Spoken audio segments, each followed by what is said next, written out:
Hello friends, Saraswati Arts and Commerce College. Myself Disha, BA Sem 1 અર્થશાસ્ત્ર.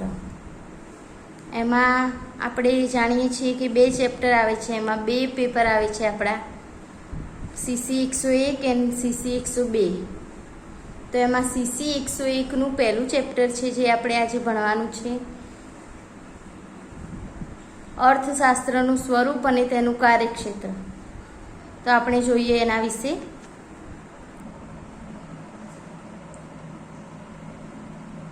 તો એમાં આપણે જોઈશું પહેલા અર્થશાસ્ત્રનો અર્થ. તો અર્થશાસ્ત્રનો અર્થ જોઈએ તો જે આપણું માનવ જીવન હોય છે એ આપણે સુખથી ચાલે, એટલે એમાં કોઈ મુશ્કેલીઓ ના આવે, એ સુખેથી ચાલે, સુખરૂપ રીતે ચાલે. એટલે એમાં અમુક લોકો દ્વારા અમુક વ્યવસ્થાઓ ઊભી કરવામાં આવી છે. એટલે અલગ અલગ વ્યવસ્થા ઊભી કરવામાં આવી છે, જેવી કે રાજ્ય વ્યવસ્થા, સમાજ વ્યવસ્થા, અર્થવ્યવસ્થા, એવી અલગ અલગ વ્યવસ્થાઓ ઊભી કરવામાં આવી છે. હવે જે આ વ્યવસ્થાઓ છે તેને આપણે સમજાવવી હોય કોઈને, કે તેને એક પેઢીથી બીજી પેઢી લઈ જવી હોય, તો તેમાં અમુક પ્રશ્નો ઊભા થતા હોય છે, અમુક સમસ્યાઓ ઊભી થતી હોય છે, અમુક મુશ્કેલીઓ ઊભી થતી હોય છે. જે આ મુશ્કેલીઓ, સમસ્યાઓ, જે પ્રશ્નો ઊભા થાય છે તેના ઉકેલો લાવવા માટે જે માણસે શાસ્ત્રોની રચના કરી છે, અમુક અલગ અલગ શાસ્ત્રોની રચના કરવામાં આવી છે, જેમ કે સમાજશાસ્ત્ર, રાજ્યશાસ્ત્ર, અર્થશાસ્ત્ર, તેવા અલગ અલગ શાસ્ત્રોની રચના કરવામાં આવી છે. હવે આપણે બધા જાણીએ છીએ એમ આદિ યુગમાં, એટલે કે પહેલાના જમાનામાં લોકો અમુક પ્રશ્નો અને અમુક સમસ્યાઓનો ઉકેલ યુદ્ધો દ્વારા, લડાઈઓ દ્વારા ગેરરીતિ લાવતો હતો. પણ જેમ જેમ લોકોમાં સમજણ વધતી ગઈ, જેમ જેમ લોકોને વધારે ખબર પડતી થઈ, તેમ તેમ લોકો તેનો ઉકેલ બુદ્ધિપૂર્વકની ગણતરીઓ દ્વારા અને શાસ્ત્રો દ્વારા લાવતો થયો છે. એટલે આપણે સીધી રીતે એમ કહી શકીએ કે અર્થશાસ્ત્ર એટલે માનવીની આર્થિક સમસ્યાઓના ઉકેલ તથા માનવીના આર્થિક વર્તનનો અભ્યાસ કરતું શાસ્ત્ર છે. આપણે એવું કહી શકીએ કે માનવીની જે આર્થિક સમસ્યાઓના ઉકેલ અને માનવીના આર્થિક વર્તનનો અભ્યાસ કરતું કોઈ શાસ્ત્ર હોય તો તે આપણું અર્થશાસ્ત્ર છે. હવે આપણે અર્થશાસ્ત્રનો એક શાબ્દિક અર્થ જોઈએ, સાદી રીતે તેનો અર્થ જોઈએ તો તેનો અર્થ થાય છે અર્થનું શાસ્ત્ર. અર્થશાસ્ત્ર એટલે અર્થનું શાસ્ત્ર. હવે જે આ અર્થ શબ્દ છે તે સંસ્કૃત શબ્દ પરથી ઉતરી આવે છે. સંસ્કૃત આપણી ભાષા છે તેના ઉપરથી ઉતરી આવેલો શબ્દ છે અર્થ. જે સંસ્કૃતમાં જે અર્થ શબ્દ છે તેના અલગ અલગ અર્થ થાય છે, તેના અનેક અર્થ થાય છે, પરંતુ આપણે અહીંયા એક જ અર્થ ધ્યાનમાં રાખવાનો છે. અર્થ એટલે ઉદ્દેશ્ય, ઉદ્દેશ્ય એટલે કાંઈક મેળવવું. આ થઈ અર્થશાસ્ત્રનો અર્થ, શાબ્દિક અર્થ અને તેની થોડી પ્રસ્તાવના આપણે જોઈ. હવે આપણે અર્થશાસ્ત્રની અલગ અલગ વ્યાખ્યાઓ જોઈશું. આપણે અહીંયા તો અર્થશાસ્ત્રની અલગ અલગ વૈજ્ઞાનિકો, આપણે અહીંયા જે અર્થશાસ્ત્રીઓ લખેલા છે તેમને વ્યાખ્યાઓ આપી છે, તો તે આપણે જોઈશું. તો આપણે એમ પહેલાં એની થોડી પ્રસ્તાવના જોઈ લઈએ. તો જે અર્થશાસ્ત્ર છે તે સામાજિક વિજ્ઞાન છે, તેથી તેની કોઈ એક વ્યાખ્યા હોઈ શકે નહીં. સામાજિક વિજ્ઞાન હોવાથી તેની કોઈ સીધી લીટીમાં સરળ રીતે કોઈ વ્યાખ્યા આપી શકાય નહીં. એટલે અર્થશાસ્ત્ર વિકાસની ચોક્કસ ગતિ અને દિશા એકદમ નક્કી ન હોવાથી અર્થશાસ્ત્ર કોઈ એક વ્યાખ્યામાં વર્ગીકૃત કરી શકાતું નથી.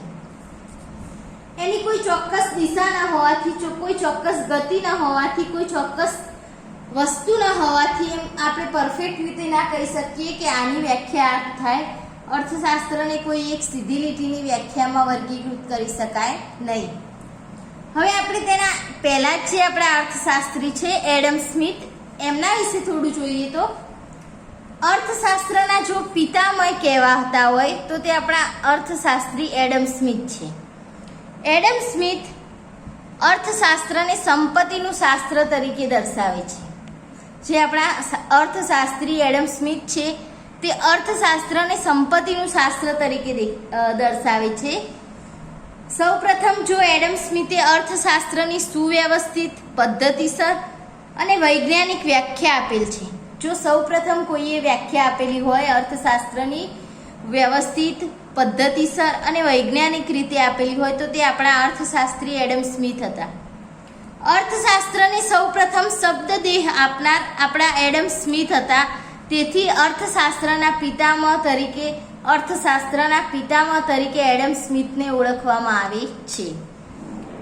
હવે આપણે જોઈએ તો જે આપણા એડમ સ્મિથ છે તેમને 1776 એક પુસ્તક લખ્યું હતું, વેલ્થ ઓફ નેશન્સ.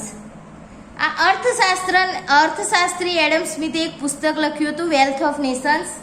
તેમાં તેમણે એવું જણાવ્યું હતું કે રાષ્ટ્રોની સંપત્તિના કારણ અને તેના સ્વરૂપની તપાસ તરીકે કોઈ કાર્ય કરતું હોય, કોઈ શાસ્ત્ર કાર્ય કરતું હોય તો તે આપણું અર્થશાસ્ત્ર છે.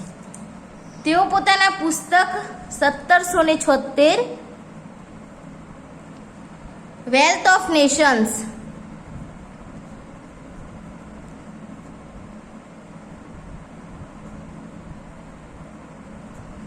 એ પુસ્તકમાં એવું જણાવે છે કે રાષ્ટ્રોની સંપત્તિના કારણ અને તેના સ્વરૂપની તપાસ તરીકે ઓળખાવેલ છે એ આપણું અર્થશાસ્ત્ર છે. તેમને એવું લાગે છે કે અર્થશાસ્ત્ર સંપત્તિનું શાસ્ત્ર છે અને તેઓ 3 મુદ્દાને વધારે ધ્યાને લે છે. એમાં એક છે સંપત્તિને પ્રાધાન્ય. તેઓ સૌથી વધારે કોઈ પ્રાધાન્ય આપતા હોય તો તે આપણી સંપત્તિને આપે છે, ભૌતિક સંપત્તિ. અને 3 અર્થપરાયણતા. અર્થશાસ્ત્ર સંપત્તિના ઉત્પાદન, વિનિમય, વહેંચણી અને વપરાશ અંગેના વિવિધ પાસાઓનો અભ્યાસ કરે છે. આપણા જે અર્થશાસ્ત્રી એડમ સ્મિથ છે તેમને એવું લાગે છે કે જે આપણું અર્થશાસ્ત્રની સંપત્તિ હોય છે, જે એનું કોઈ ઉત્પાદન કરે, કોઈ વહેંચણી કરે, વિનિમય કરે, વપરાશ કરે, એ અંગેના વિવિધ પાસાઓનો અભ્યાસ કરતું કોઈ શાસ્ત્ર હોય તો તે આપણું અર્થશાસ્ત્ર છે. સંપત્તિમાં પણ એડમ સ્મિથ આર્થિક પ્રવૃત્તિ પાછળ ભૌતિક સંપત્તિને વધારે પ્રાધાન્ય આપે છે. જે આપણી રોજબરોજની આર્થિક પ્રવૃત્તિઓ હોય છે તેના પાછળ પણ ભૌતિક સંપત્તિ હોય તેવું આપણા અર્થશાસ્ત્રી એડમ સ્મિથને લાગે છે. એડમ સ્મિથ છે જે તે ભૌતિક વસ્તુનું ઉત્પાદન, વપરાશ, વહેંચણી, વિનિમય, રાષ્ટ્રની સમૃદ્ધિમાં વધારો કરે છે. તેમને એવું લાગે છે કે જે આપણા ઉત્પાદન થાય, જે ભૌતિક સંપત્તિનું ઉત્પાદન થાય, વપરાશ થાય, વહેંચણી થાય, વિનિમય થાય, એ બધા રાષ્ટ્રની આવકમાં વધારો કરે છે, રાષ્ટ્રની સમૃદ્ધિમાં વધારો કરે છે. એડમ સ્મિથ છે જે માનવીને અર્થપરાયણ માનવી તરીકે ઓળખાવે છે. તો આ બધી વ્યાખ્યાઓ આપણા એડમ સ્મિથની હતી. એમને એવું લાગે છે કે અર્થશાસ્ત્ર એટલે ભૌતિક સંપત્તિનું શાસ્ત્ર છે. હવે આપણે બીજા અર્થશાસ્ત્રી જોઈએ તો આપણા પ્રોફેસર માર્શલ છે. પ્રોફેસર માર્શલ છે તે અર્થશાસ્ત્રને માનવ સુખાકારીનું શાસ્ત્ર ગણાવે છે. જે પ્રોફેસર માર્શલ છે તેમને એવું લાગે છે કે અર્થશાસ્ત્ર એ આર્થિક સુખાકારીનું કારણો તપાસતું, માનવ વ્યવહારોનું અભ્યાસ કરતું શાસ્ત્ર છે. માર્શલ છે તે અર્થશાસ્ત્રને સુખદ માનવ જીવનનું સાધન તરીકે ઓળખાવે છે. જો કોઈ સુખદ માનવ જીવનનું સાધન હોય તો તે અર્થશાસ્ત્ર છે તેવું આપણા પ્રોફેસર માર્શલ માને છે. તેઓ ભૌતિક પાસા ઉપર વધારે ધ્યાન ન આપતા તેઓ નૈતિક પાસા પર વધારે ધ્યાન આપે છે. જે પ્રોફેસર માર્શલ છે તેઓ ભૌતિક પાસાને પ્રાધાન્ય નથી આપતા પરંતુ નૈતિક પાસાને વધારે પ્રાધાન્ય આપે છે. જે આપણા પ્રોફેસર માર્શલ હતા તેમણે પણ એક પુસ્તક લખ્યું હતું 1890માં, principles of economics.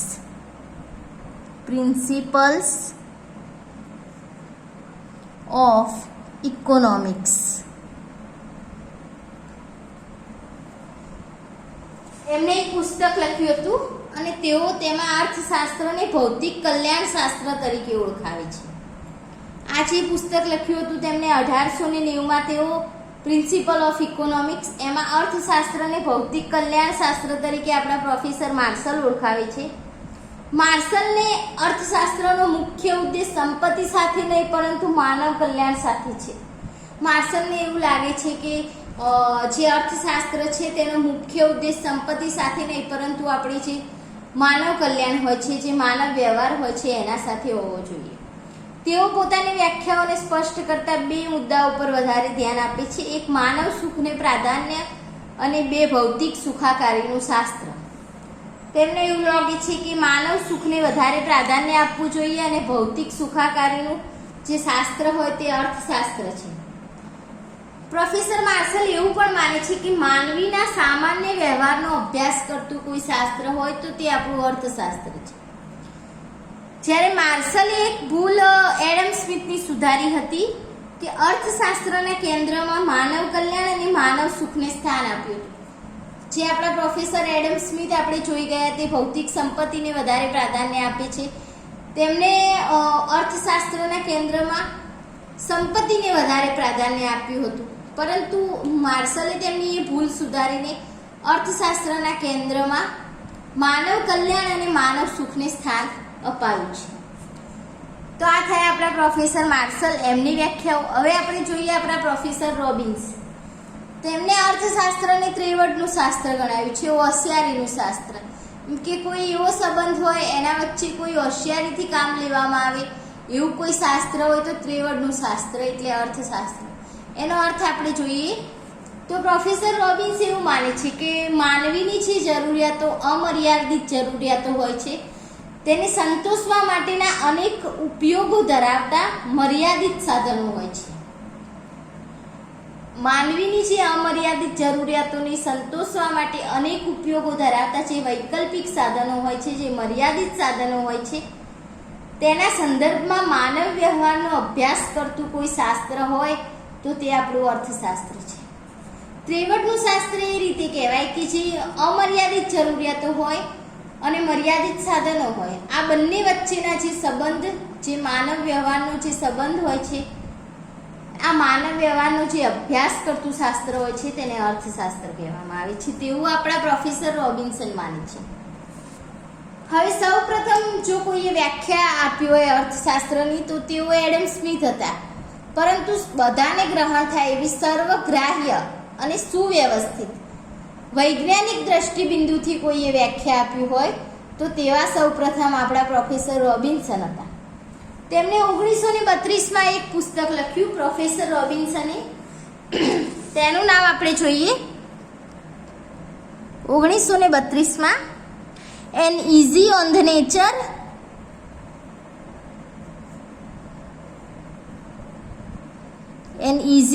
Nature and significance of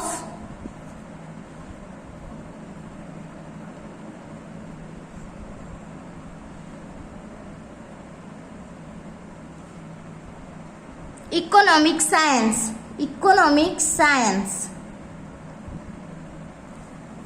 એવું એમને એક પુસ્તક લખ્યું હતું જેનું નામ આપણે ફરીથી જોઈએ 1932માં પ્રોફેસર રોબિન્સને એક પુસ્તક લખ્યું N essay on the nature and significance of economic science.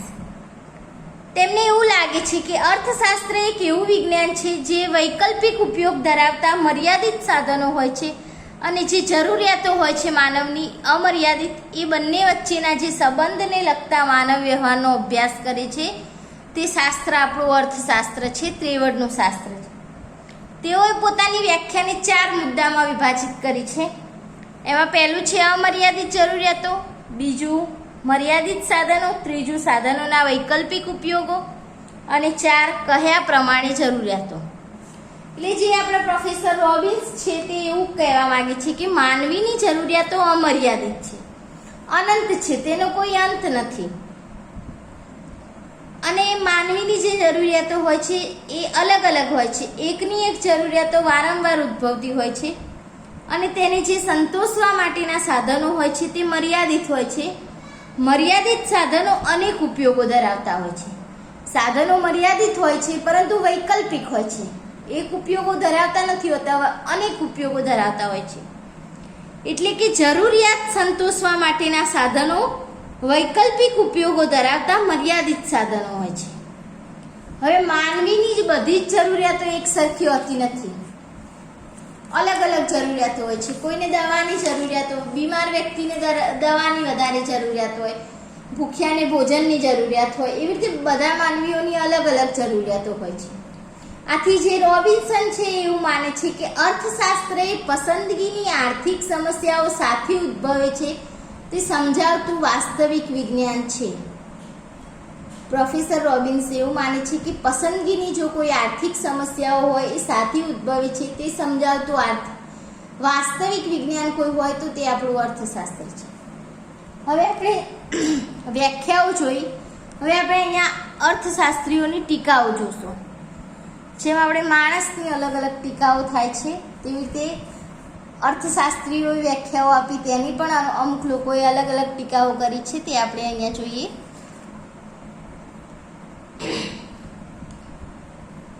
રોબિન્સને વ્યાખ્યા જે આપી હતી તે કેટલીક મર્યાદાઓથી વીંટળાયેલી હતી.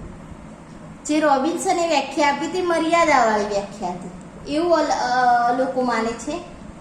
રોબિન્સન એમ જણાવે છે કે અર્થશાસ્ત્રનો ઉદ્દેશ માત્ર જ્ઞાન પ્રાપ્તિનો છે. રોબિન્સનને એવું લાગે છે કે અર્થશાસ્ત્રનો જે ઉપયોગ થાય છે એ માત્ર જ્ઞાન પ્રાપ્તિ માટે થાય છે, જ્ઞાન મેળવવા માટે થાય છે. પરંતુ જે પ્રોફેસર એક બીજા છે પીગુ છે જે એવું માને છે કે અન્ય વિજ્ઞાનના જેમ અર્થશાસ્ત્ર જ્ઞાન અને ફાયદાથી પરિણામની રીતે મહત્વનું છે. પ્રોફેસર પીગુ એવું માને છે કે અર્થશાસ્ત્ર છે તે જ્ઞાન પ્રાપ્તિ નહીં, કેવળ જ્ઞાન પ્રાપ્તિ નહીં, પરંતુ જ્ઞાન અને ફાયદાથી પરિણામથી જે રીતે મહત્વનું હોય છે તે રીતે છે. હવે આપણે આગળનો પ્રશ્ન જોઈશું, અર્થશાસ્ત્રનું સ્વરૂપ. એટલે એમાં કેવું છે, અર્થશાસ્ત્રનું સ્વરૂપ છે તે અર્થશાસ્ત્રનું સ્વરૂપ વાસ્તવલક્ષી વિજ્ઞાન છે કે આદર્શલક્ષી વિજ્ઞાન છે તે પ્રશ્ન આપણે જોવાનો છે. તો આપણે જોઈએ એમાં તો અર્થશાસ્ત્ર એ સંપત્તિનું શાસ્ત્ર, ભૌતિક સુખાકારીનું શાસ્ત્ર અને અછતનું શાસ્ત્ર છે. એવા અલગ અલગ દ્રષ્ટિકોણ આપણે જોઈએ. અલગ અલગ અર્થશાસ્ત્રીઓની અલગ અલગ વ્યાખ્યાઓ પ્રમાણે તેમના અલગ અલગ દ્રષ્ટિકોણ આપણે જોયા. હવે આપણે અર્થશાસ્ત્ર આપણે જોઈએ તો માનવ વ્યવહારનો અભ્યાસ કરતું શાસ્ત્ર હોવાથી અર્થશાસ્ત્ર સામાજિક વિજ્ઞાન તરીકે ઓળખાય છે. માનવ વ્યવહારનો અભ્યાસ કરતું હોવાથી તેને સામાજિક વિજ્ઞાન તરીકે ઓળખવામાં આવે છે. હવે આપણને અહીંયા એક પ્રશ્ન ઉદ્ભવે છે કે તેનું સ્વરૂપ શું છે, અર્થશાસ્ત્રનું સ્વરૂપ શું છે. કોઈએ અર્થશાસ્ત્રને વાસ્તવલક્ષી વિજ્ઞાન દર્શાવ્યું છે તો કોઈએ તેને આદર્શલક્ષી વિજ્ઞાન હોય તેવું જણાવ્યું છે. છતાં અર્થશાસ્ત્રના 3 સ્વરૂપો રજૂ થયા છે. બધાને સર્વસંમતિથી તેઓ રજૂ થયા છે. 3 સ્વરૂપો: વાસ્તવલક્ષી વિજ્ઞાન, આદર્શલક્ષી વિજ્ઞાન અને અર્થશાસ્ત્ર એક કલા. આ 3 સ્વરૂપો અર્થશાસ્ત્રના રજૂ થયા છે. એમાં આપણે જોઈએ કે આદર્શલક્ષી કે વાસ્તવલક્ષી, તો તેના વિશે થોડું જોઈએ. તો જે આપણા પ્રોફેસર કેન્સ છે, આપણા એક પ્રોફેસર છે કેન્સ, તેઓ એવું માને છે કે તેઓએ એક પુસ્તક લખ્યું હતું, scope and method of political economics. Scope and method of politics of economics. એમાં એવું જણાવે છે કે જે વાસ્તવિક વિજ્ઞાન છે તે વ્યવસ્થિત જ્ઞાનનો એ હિસ્સો છે જે શું છે તે દર્શાવે છે અને તેની સાથે સંકળાયેલું છે. જે વાસ્તવિક વિજ્ઞાન છે એ વ્યવસ્થિત જ્ઞાનનો હિસ્સો છે જે શું છે તેની સાથે સંકળાયેલ છે. પરંતુ જ્યારે આપણે જોઈએ તો આદર્શલક્ષી વિજ્ઞાન એ વ્યવસ્થિત જ્ઞાનનો એવો હિસ્સો છે જેમાં શું હોવું જોઈએ તે દર્શાવે છે. વાસ્તવિક વિજ્ઞાન એવું દર્શાવે છે કે વ્યવસ્થિત જ્ઞાનનો હિસ્સો છે જે શું છે તે દર્શાવે છે, અને આદર્શલક્ષી વિજ્ઞાન એવું દર્શાવે છે કે વ્યવસ્થિત જ્ઞાનનો એવો હિસ્સો છે જેમાં શું હોવું જોઈએ તે દર્શાવે છે. આદર્શલક્ષી વિજ્ઞાન મૂલ્યો કે આદર્શ સાથે સંકળાયેલ છે. તેમાં શું સારું શું ખરાબ તેની ચર્ચા કરવામાં આવે છે. પ્રોફેસર રોબિન્સ અર્થશાસ્ત્રને વાસ્તવિક વિજ્ઞાન માને છે. જે આપણા પ્રોફેસર રોબિન્સ છે તેઓ અર્થશાસ્ત્રને વાસ્તવિક વિજ્ઞાન માને છે. તે એમ માને છે કે અર્થશાસ્ત્ર આદર્શલક્ષી વિજ્ઞાન હોઈ શકે નહીં. તેઓ એમ માને છે કે આદર્શલક્ષી વિજ્ઞાન અર્થશાસ્ત્ર હોય જ ના શકે. પ્રોફેસર રોબિન્સ એવું પણ માને છે કે અર્થશાસ્ત્ર હકીકતો અને વાસ્તવિકતા સાથે સંકળાયેલ છે.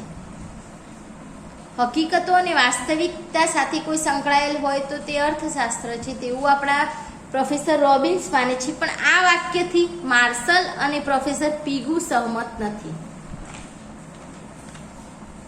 આમ જોઈએ તો આદર્શલક્ષી વિજ્ઞાન કલ્યાણ અર્થશાસ્ત્ર સાથે સંકળાયેલ છે.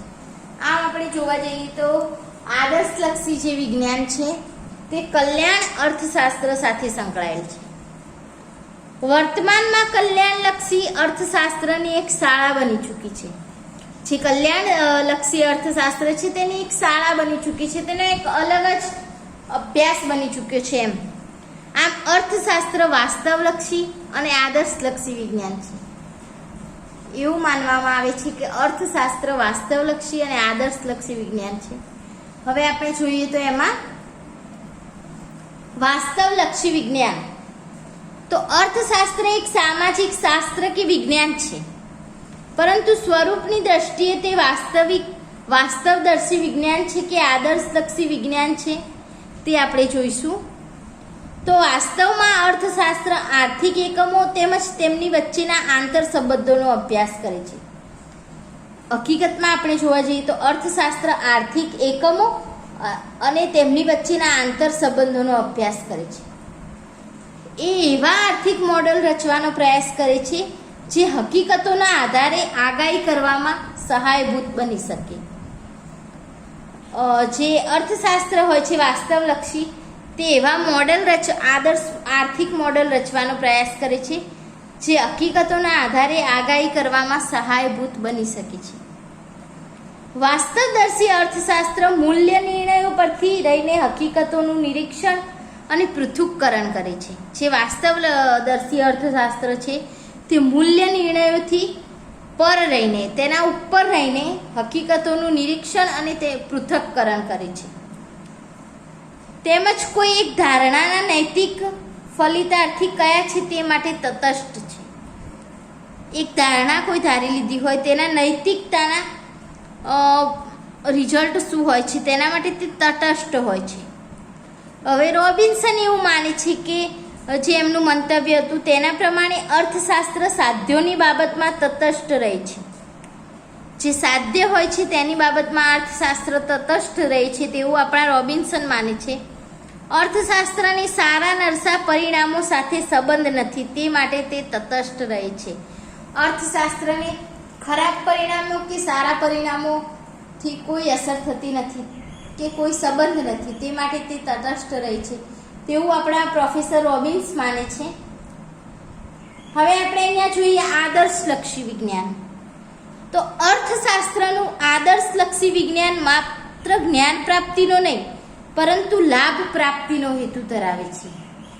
જ્ઞાન પ્રાપ્તિનો નહીં, આપણે જેમ પીગુએ કીધું હતું, જેમ જ્ઞાન પ્રાપ્તિનો નહીં પરંતુ જ્ઞાન અને ફાયદાથી પરિણામની રીતે મહત્વનું છે, તે રીતે લાભ પ્રાપ્તિનો હેતુ ધરાવે છે. આદર્શલક્ષી વિજ્ઞાન તરીકે અર્થશાસ્ત્ર માનવીના આર્થિક વર્તન અંગેના આદર્શોને રજૂ કરે છે. જે આદર્શલક્ષી વિજ્ઞાન છે તે માનવીના આર્થિક વર્તન અંગેના આદર્શોને રજૂ કરે છે અને તેના મહત્તમ કલ્યાણ સ્થાપવા મથે છે. તેનામાં જેટલું મહત્તમ કલ્યાણ થાય તેવું મથે છે. આદર્શલક્ષી વિજ્ઞાન એક પ્રકારનું ધ્યેયલક્ષી વિજ્ઞાન છે. ધ્યેયલક્ષી અર્થશાસ્ત્રને આર્થિક ધ્યેયો અને ધ્યેય પ્રાપ્ત કરવા માટેની નીતિઓ સાથે વધુ સંબંધો છે. જે આદર્શલક્ષી વિજ્ઞાન છે તે એક ધ્યેયલક્ષી વિજ્ઞાન છે અને જે ધ્યેયલક્ષી વિજ્ઞાન હોય, અર્થશાસ્ત્ર હોય, તેને આર્થિક ધ્યેયો અને ધ્યેય પ્રાપ્ત કરવા માટેની નીતિઓ સાથે વધુ સંબંધ હોય છે. આર્થિક નીતિ એક વર્ગને લાભ કરી આપે પરંતુ અન્ય વર્ગને તે જ નીતિ નુકસાન પણ કરી શકે છે. એવું નથી કે બધાને લાભ જ થાય, અમુકને નુકસાન પણ થઈ શકે છે. એટલે આર્થિક નીતિને સારી નીતિ ગણતું અર્થશાસ્ત્ર ધ્યેયલક્ષી કે આદર્શલક્ષી વિજ્ઞાન છે. એટલે એવું લાભ કરી આપે પરંતુ અન્ય વર્ગને તે નુકસાન કરી આપે. એક વર્ગને તે લાભ કરી આપે, અન્ય વર્ગને તે નુકસાન કરી આપે. તેથી એવું ના કહી શકાય કે એ સારી નીતિ નથી ગણાતી એમ. અર્થશાસ્ત્ર ધ્યેયલક્ષી કે આદર્શલક્ષી વિજ્ઞાન હોય છે એમ ગણવામાં આવે છે. આદર્શલક્ષી વિજ્ઞાન ન્યાયને લક્ષમાં લે છે. આદર્શલક્ષી જે વિજ્ઞાન હોય છે તે ન્યાયને લક્ષમાં લે છે. તેથી તેનો હેતુ પ્રવર્તમાન આવક વહેંચણીમાં પરિવર્તન લાવવાનો છે. જે પ્રવર્તમાન આવક વહેંચણી હોય તેમાં પરિવર્તન લાવવાનો હેતુ હોય તો તે આદર્શલક્ષી વિજ્ઞાનનો છે. માટે આદર્શલક્ષી અર્થશાસ્ત્રીએ પણ વાસ્તવલક્ષી અર્થશાસ્ત્રમાં પણ નિષ્ણાત બનવું પડે છે. જે આદર્શલક્ષી વિજ્ઞાન હોય, જે અર્થશાસ્ત્ર હોય, પણ વાસ્તવલક્ષી અર્થશાસ્ત્રમાં પણ નિષ્ણાત બનવું પડે છે અર્થશાસ્ત્રીને. આ થયું વાસ્તવલક્ષી વિજ્ઞાન અને આદર્શલક્ષી વિજ્ઞાન. હવે તેનું ત્રીજું સ્વરૂપ આપણે જોઈએ, અર્થશાસ્ત્ર એક કલા. અર્થશાસ્ત્ર એક સામાજિક વિજ્ઞાન તરીકે મહત્વ ધરાવે છે. અર્થશાસ્ત્રને આપણે એક સામાજિક વિજ્ઞાન તરીકે મહત્વ ધરાવીએ છીએ. જ્યારે તેની વધારે ચર્ચા કરીએ તો આપણે અર્થશાસ્ત્ર વાસ્તવલક્ષી વિજ્ઞાન, આદર્શલક્ષી વિજ્ઞાન, સાથે સાથે અર્થશાસ્ત્ર એક કળા પણ છે. આદર્શલક્ષી વિજ્ઞાન કે નીતિલક્ષી વિજ્ઞાન એમ સૂચવે છે કે શું હોવું જોઈએ. જે આદર્શલક્ષી વિજ્ઞાન છે, જે નીતિલક્ષી વિજ્ઞાન છે, તે એવું સૂચવે છે કે શું હોવું જોઈએ. તેની પરિપૂર્તિમાં આર્થિક નીતિ એ ચોક્કસ વ્યૂહરચના સૂચવાય ત્યારે તે વાસ્તવિક લક્ષી વિજ્ઞાન બને છે. આર્થિક નીતિ એ ચોક્કસ વ્યૂહરચનામાં ગોઠવાય ત્યારે તે વાસ્તવિક વિજ્ઞાન બને છે. જ્યારે ચોક્કસ વ્યૂહરચનામાં ગોઠવાય ત્યારે આદર્શલક્ષી વિજ્ઞાન વાસ્તવલક્ષી વિજ્ઞાન બને છે. પણ જ્યારે આર્થિક નીતિઓ કે વ્યૂહરચનાના અમલનો મુદ્દો આવે છે ત્યારે અર્થશાસ્ત્ર એક કલા ગણવામાં આવે છે. લોકો એવું માને છે કે અર્થશાસ્ત્ર એક કલા છે. તો હવે આપણે આ જોયું અર્થશાસ્ત્રનું સ્વરૂપ, વાસ્તવલક્ષી વિજ્ઞાન, આદર્શલક્ષી વિજ્ઞાન, અર્થશાસ્ત્ર એક કલા, એ આપણે અહીંયા જોયું છે. આપણે અહીંયા અર્થશાસ્ત્રનો અર્થ જોયો, અર્થશાસ્ત્રની અલગ અલગ વ્યાખ્યાઓ જોઈ, તેની ટીકાઓ જોયું, તેનું સ્વરૂપ જોયું. હવે અર્થશાસ્ત્રનું કાર્યક્ષેત્ર જોવાનું છે, તો એ આપણે નેક્સ્ટ લેક્ચરમાં જોઈશું. કોઈને કંઈ ખબર ના પડી હોય તો પ્લીઝ જણાવશો. Thank you.